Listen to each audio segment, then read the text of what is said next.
Assalamu alaikum bachcho, how are you? Hope all of you are fine, safe and sound. Today we are going to start our fourth lecture of chapter number 9. The name of the chapter is Introduction to Textile and Clothing. اب ہم نے آج کے lecture میں پڑھنا ہے مختلف قسم کے ریشوں سے بنے ہوئے کپڑوں کی خصوصیات، characteristics of different fibres. Hare fibre جو ہوتا ہے، ہر ریشہ جو ہوتا ہے، اس کی کریکٹرسٹکس، اس کی خصوصیات مختلف ہوتی ہیں، ڈفرینٹ ہوتی ہیں. اسی وجہ سے سب کپڑوں کا استعمال بھی مختلف ہوتا ہے. ظاہر ہے ہم موٹا کپڑا سردی میں پہنتے ہیں، گرمی میں نہیں پہنتے، اور پتلا کپڑا کاٹن فیبرکس گرمی میں پہنتے ہیں، سردی میں نہیں پہنتے. شادیوں پر ہم پریفرنس دیتے ہیں کہ ہم ریشمی کپڑا پہنیں، سلکی کپڑا پہنیں، اور گھر پر ہم پریفرنس دیتے ہیں ہم کاٹن پہنیں. تو اس کے علاوہ جو کپڑے کی اپیرنس ہوتی ہے، ظاہری شکل ہوتی ہے، اور کپڑے کی جو ڈیوریبلٹی ہوتی ہے کہ آپ کا کپڑا کتنا لمبا چلے گا، کتنی دیر تک چلے گا، وہ بہت زیادہ حد تک ڈپینڈ کرتی ہے کہ جو اس کے فائبرز ہیں کپڑے کے وہ کیسے ہیں. فائبرز پہ ڈپینڈ کرتا ہے کہ کپڑا کتنا زیادہ آپ کا لاسٹ کرے گا، کتنی دیر چلے گا. اور کپڑے کی تیاری میں جس قسم کا ریشہ استعمال ہوتا ہے وہ بھی ہمیں جو ہے وہ انہی خصوصیات کی وجہ سے ہمیں پتہ لگتا ہے کہ ہم کون سا کپڑا بنانا چاہتے ہیں، اس کا پہننے کا مقصد کیا ہے، اور اسی حساب سے ہم فائبر جو ہے اس کو سلیکٹ کرتے ہیں، اور ہمیں پتہ لگتا ہے کہ وہ کپڑے انہی خصوصیات کے حامل ہوتے ہیں جس کے لیے ہمیں جو ہمیں چاہیے. اور اس لیے مختلف ریشوں سے بنے ہوئے کپڑوں کی جو خصوصیات ہیں ان کے بارے میں علم حاصل کرنے سے ہمیں کپڑوں کے سلیکٹ کرنے میں، کپڑوں کے انتخاب میں آسانی ہو جاتی ہے. ٹھیک ہے جی. اب سب سے پہلے ہم پڑھیں گے قدرتی ریشے. جو کپڑا نیچرل فائبر سے بنتا ہے، اور نیچرل فائبر کیا ہے؟ جو کپاس کے ریشے سے، جو ہماری کاٹن جو ہے بنتی ہے کپاس سے، اس سے کپڑوں کی، اس کے بنے ہوئے کپڑوں کی کیا کریکٹرسٹکس ہیں، کیا خصوصیات ہیں. اور جو ہمارا ٹیکسٹائل ہے، کلودنگ ہے، کپڑے کی انڈسٹری ہے، اس میں دنیا کا سب سے پرانا اینشینٹ فائبر جو ہے وہ کپاس کو سمجھا جاتا ہے، وہ کاٹن کو سمجھا جاتا ہے. اور اس سے بنے ہوئے کپڑے کو، کپاس سے بنے ہوئے کپڑے کو عالمی کپڑا کہا جاتا ہے. یہ پوری دنیا میں استعمال ہوتا ہے، اور پوری دنیا میں لوگ اسے استعمال کرتے ہیں، اور یہ سب سے زیادہ بنایا جانے والا کپڑا ہے، سب سے زیادہ استعمال ہونے والا کپڑا ہے پوری دنیا میں. اور چین، جاپان، ایجپٹ، مصر، امریکہ میں بھی کپاس پیدا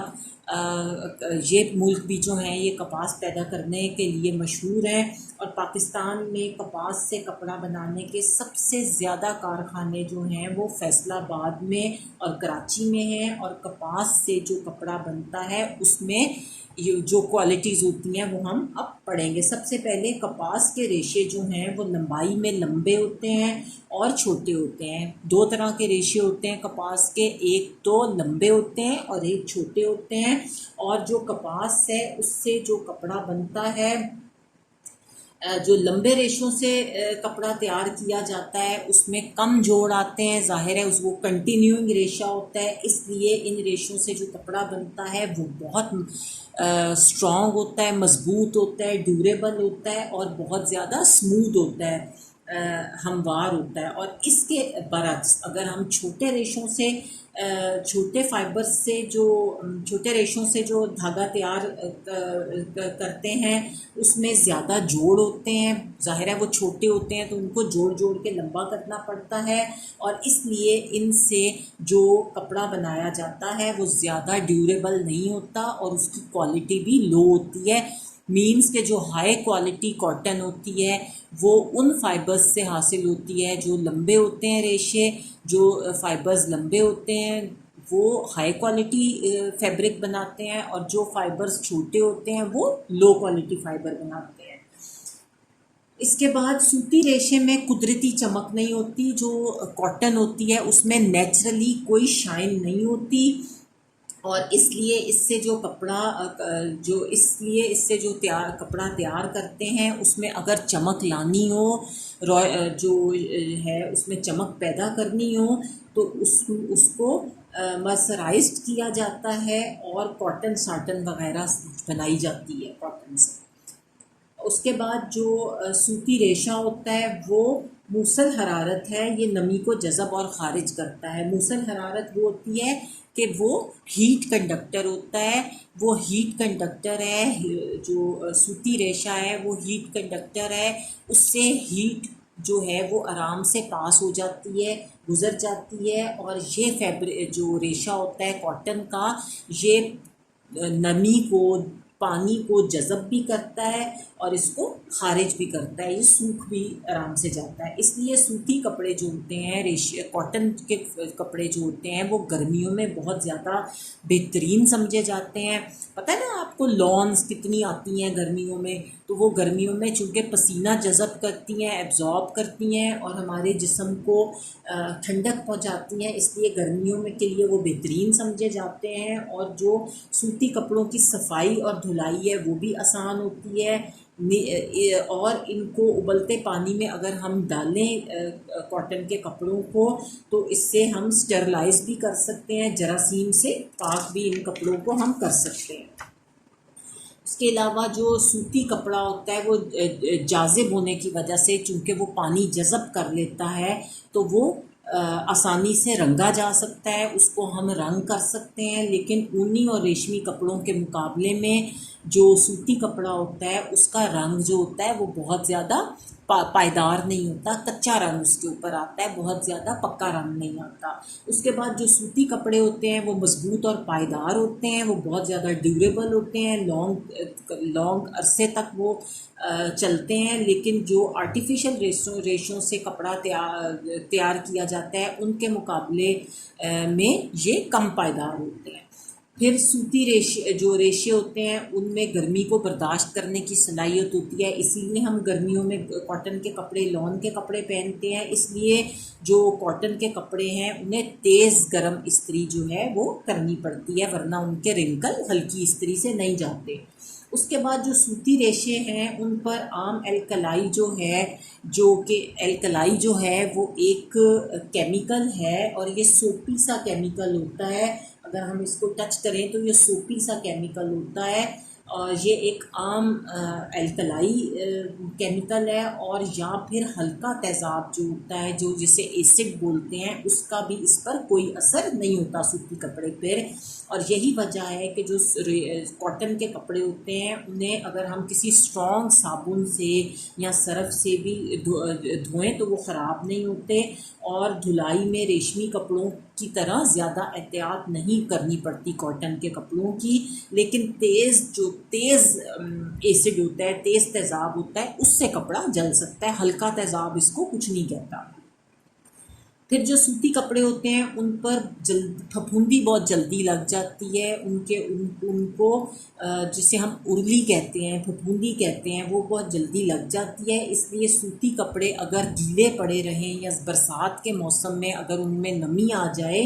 تو وہ کسی جگہ پر پڑے رہ جائیں، ان کو نہ سکھایا جائے تو پھپھوندی لگ جاتی ہے، اور پھپھوندی کے جو داغ دھبے ہیں ان کو اتارنا بہت مشکل ہو جاتا ہے۔ پھر سوتی کپڑے جو ہیں وہ زنانہ، مردانہ اور بچوں کے لباس میں استعمال ہوتے ہیں، عورتوں کے کپڑے بھی بنتے ہیں سوتی کپڑے سے، مردوں کے بھی کپڑے بنتے ہیں اور بچوں کے بھی لباس اس سے تیار ہوتے ہیں۔ اور اس کے علاوہ پردے، صوفے، لحاف، گدے، میز پوش وغیرہ، تولیے بھی ان سے بنائے جاتے ہیں۔ اور مریضوں کے لیے جو لباس ہوتا ہے اور علاج کے لیے یہ واحد کپڑا ہے جو حفظان صحت کے اصولوں کے لحاظ سے بہت محفوظ ہوتا ہے، اس لیے اس کی وجہ سے یہ ہسپتالوں میں بھی بہت زیادہ استعمال ہوتا ہے۔ اس کے بعد ہم دوسرے نمبر پہ جو نیچرل فائبر ہے اس میں لنن کے ریشے سے بنے ہوئے کپڑوں کی خصوصیات پڑھیں گے۔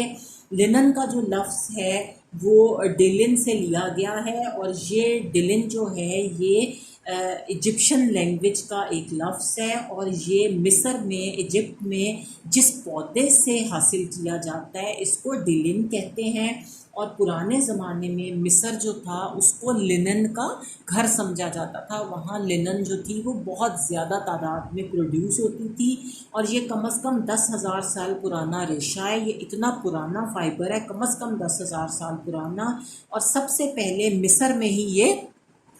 ڈسکور ہوا تھا، لیکن بعد میں دوسرے ممالک میں جس پودے سے یہ فائبر حاصل کیا جاتا ہے اسے فلیکس پلانٹ بولتے ہیں، فلیکس پلانٹ سے یہ ریشہ حاصل کیا جاتا ہے، اور یہ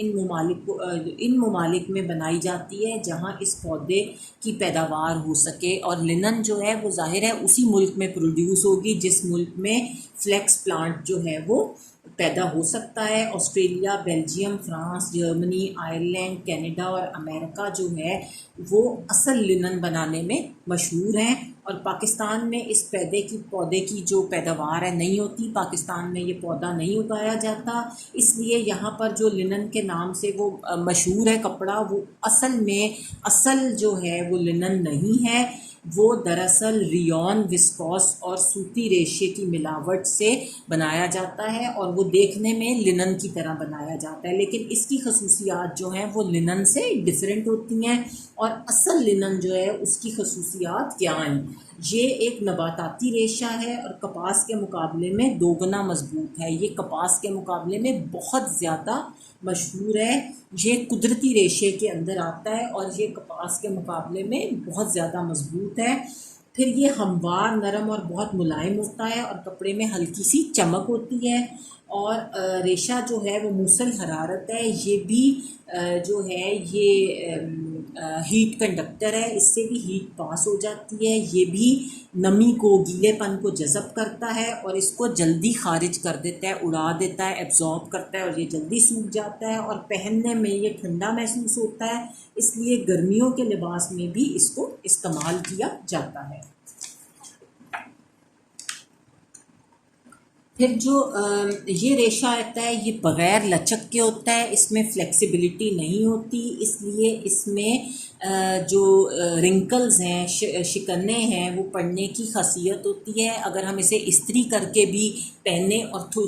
فوراً بیٹھ جائیں تو اس میں فوراً رنکلز پڑ جاتے ہیں، اور ایک بار جب رنکل پڑ جائے، شکن آ جائے تو یہ آسانی سے دور نہیں ہوتی۔ پھر اس ریشے میں رنگ کو قبول کرنے کی قدرتی صلاحیت موجود ہوتی ہے، اس کے اوپر رنگ آرام سے ہو سکتا ہے، یہ ہر رنگ میں رنگا جا سکتا ہے، اور اس کا رنگ جو ہوتا ہے وہ ڈیوریبل ہوتا ہے، پختہ ہوتا ہے، اور دھلائی میں خاص احتیاط درکار نہیں ہوتی، یہ ہم رفلی بھی دھو سکتے ہیں، اور الکلی کا جو ریشے ہیں اس پر بھی یہ اثر نہیں ہوتا، اس لیے تیز صابن سے بھی اس کو دھویا جاتا ہے۔ پھر سوتی کپڑے کی طرح پھپھوندی کا اس کے اوپر اثر ہو جاتا ہے، جس طرح سوتی کپڑے کے اوپر پھپھوندی لگ جاتی ہے، اسی طرح لنن کے اوپر بھی پھپھوندی جو ہے وہ اثر انداز ہوتی ہے، اس لیے اگر یہ گیلا پڑا رہے، نم دار پڑا رہے تو اس پر بھی داغ دھبے پڑ جاتے ہیں جو آسانی سے دور نہیں ہوتے۔ اس کے علاوہ ہلکے گرم تیزاب سے یہ خراب ہو جاتا ہے، جبکہ ٹھنڈا تیزاب جو ہے وہ اس کے اوپر کوئی اثر نہیں کرتا۔ اصل لنن جو ہے وہ بہت نفیس اور عمدہ کپڑا ہے، اور اس پر کڑھائی بہت خوبصورت لگتی ہے، اس لیے اس کا استعمال عام طور پر ٹیبل کورز، ٹیبل لنن اور ہاؤس ہولڈ لنن جو ہے، جو ہمارے بسترے، چادریں اور گھر میں استعمال ہونے والا ہے، اس کے طور پر استعمال ہوتا ہے، اور اس سے بہت زیادہ تر جو ہیں وہ